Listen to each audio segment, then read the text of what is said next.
of what you want to leave behind you as a legacy. The real disease is not knowing who Allah is, not knowing what Iman is. Does contemplating the Qur'an, understanding the Qur'an, need you to become a scholar? When you have passion for something, it becomes enjoyable. This pain becomes enjoyable. There is nothing you could do more beloved to Allah than what came out of Him subhanahu wa ta'ala. والصلاة والسلام على رسول الله وآله وصحبه ومن اهتدى بهداه. The sweetness, when mentioned in the Qur'an or in the Sunnah, it refers to something that is not actually tangible or physical.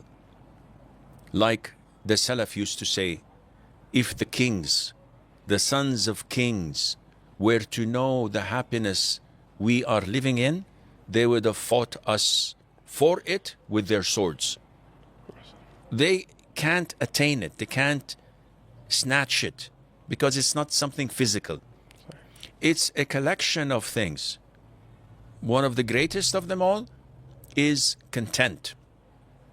The Prophet said, alayhi salatu wassalam, he has tasted the taste of Iman, who is content and accepts Allah as his Lord, Islam as his religion, Muhammad sallallahu alaihi wasallam as his messenger. So the content, ذاق طعم الإيمان من رضي. When you find this content, you will find the taste and the sweetness.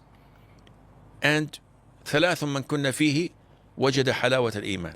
Whoever has these three characteristics, he will find the sweetness of Iman. And then the Prophet ﷺ mentioned to love Allah and the Messenger ﷺ more than anything else in this world, among other things, but this is not our subject. So the sweetness of Iman is portrayed in the tranquility you find in your life, the content you are with Allah's decree. So no matter how heavy the storm is, you feel like you are every day's job. No. Things are as normal. Why? Because you're content. And when the Qur'an takes such a position, you will find such sweetness. However, when we compare ourselves to the Salaf, we find that there's a very huge gap. The quote of Imam Tabari, Ibn Jarir, may Allah have mercy on his soul. Ameen. How would you contemplate and have tadabbur in each and every ayah? We focus mainly on quantity rather than quality.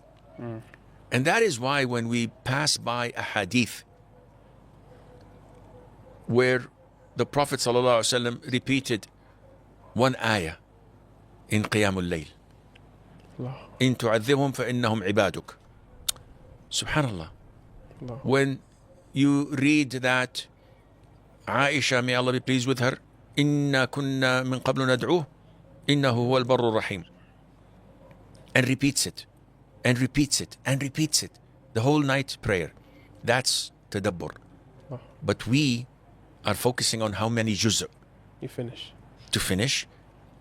How many days did it take you to accomplish and finish the Quran? And this is why the youngsters in Ramadan, the first week, they start to brag. How many times did you finish the Quran? It's none of your business. No, it's okay. It's not showing off. How many? Okay, I finished We it are twice. competing in the path of Allah. This depends on the niyyah. So if I say, Allah, I finished it twice. If you are competing for the sake of Allah, you said, MashaAllah, may Allah increase you. But when you say, yeah, I did it 4 times. So this is not competing for the sake of Allah. We have to differentiate between quality and quantity. That's why the sweetness of Iman for us is not as it used to be with the Salaf. We have to go through the Quran, and when Allah blesses you, it will starstruck you. Oh, this ayah I've read thousands of times. Only now I understand it differently. Only now my chest is expanded to embrace it and take it in. Why? Umar radiallahu anhu, would there be anyone contemplating on the Quran and having tadabbur khushu' more than him? Of course not. Yet, when the Prophet died, alayhi salatu wasalam, and Abu Bakr came, Umar was in shock and awe. He said, no, anyone telling me that the Prophet died, alayhi salatu wasalam, I will punish him. The Prophet will come back and behead those who said that he died. He couldn't accept the fact that he died. When Abu Bakr came and gave the khutbah and recited the ayah, أَفَإِن مَّاتَ أَوْ قُتِلَ انْقَلَبْتُمْ عَلَىٰ أَعْقَابِكُمْ, Umar was shocked. He said, as if this is the first time in my life that I hear this ayah. Come on. You've read it a gazillion times. But Allah opened your heart to understanding it today. Allah. And this is what we find with the grace of Allah. Not that every single day I read one ayah and I get stars and fireworks and mashallah, wow. No. You keep on striving and struggling and praying and hoping until Allah Azza wa Jal guides you and wills to guide you to understand and see it from a perspective that would benefit you in this dunya and in the And akhirah. Shaykhana, subhanAllah, is it that according sometimes to situations and scenarios that you start understanding more of a particular ayah, of a particular verse? Just like now, Umar radiallahu anhu, the verse of Immata qutila anqalabtum, it hits him as if it's the first time, because now the Rasul sallam died. Now Rasul sallam died. Sometimes maybe you are in a hardship and you feel a lot of stress and pressure, and you recite a particular verse, and maybe it hits you differently. This is what I meant. It could have hit you years ago, but it didn't. Why? Because Allah did not expand your chest to understand it. Al-Hidayah is from Allah.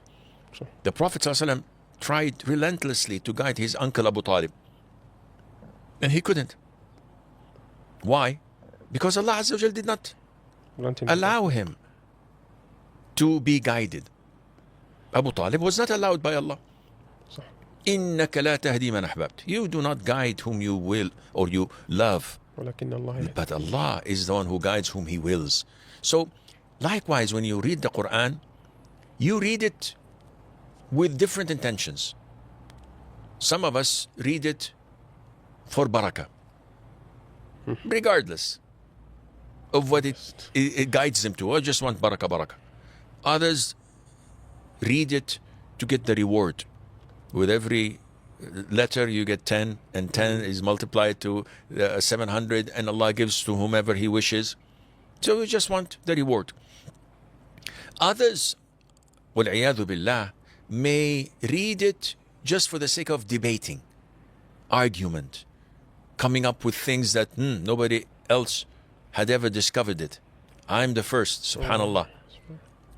And this might lead people to misguidance. يتبعون ما تشابه منه ابتغاء الفتنة وابتغاء تأويله.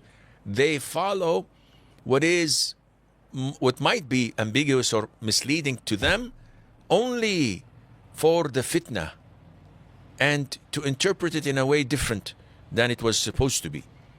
And that is a catastrophe. Others read it because they want to be guided. So they have no hidden agendas. None whatsoever. They read it, and wherever it takes them, they follow. Because this is the word of Allah. This is our constitution. This is what we will find ash-shifa wal-rahmah. The healing of our souls and bodies and the mercy of Allah Azza wa Jal. And maybe some Shaykhana might read it because of you want to find that tranquility at that particular time. You have a lot of problems, but you want to take the Qur'an and just get that sakina in the heart. And Shaykhana, my question here comes is, Allah subhanahu wa ta'ala, just like you mentioned, He says in Surah Al-Mulk, الذي خلق الموت والحياة ليبلوكم أيكم أحسن عملا. Who amongst you has the best of the quality over the quantity. And I remember, Shaykh, we've been having just a conversation before some few days talking about you loving Mecca because of the rewards, and I say that I love Medina because of the tranquility, the peace. So Shaykhana, my question is, recitation of the Qur'an, Do we recite it for barakah, or do we recite it to understand it and to get rewards from it? All the above. But some people, Shaykhana, distinct it. You can't, akhi. This is the book of Allah Azza wa Jal. You have to have multiple intentions in it. The barakah is coming whether you want it or not. The moment you start to study the Qur'an, to memorize it, to read it, for the sake of Allah, you are blessed. The barakah is in everything you do. The reward definitely is there whenever you read it. As long as you read the Qur'an because Allah told you to do so, and you know that there is nothing you could do more beloved to Allah than what came out of Him subhanahu wa ta'ala, which is the Qur'an. It's not created. It's Allah's attribute and speech. From Him it came out, and to Him it will return, as mentioned in the hadith. The more you know this, the more blessings and barakah and reward and tranquility and healing and mercy you will get with the grace of Allah. Is it the quality over the quantity, or the quantity over the quality in each and everything that we're doing, Sheikh? We have to balance. We have to balance. This is the frequently asked question every single Ramadan. Should I recite as many khatma as I can in Ramadan? Like Imam Shafi'i, they used to say he used to have like 60 khatma and in Ramadan.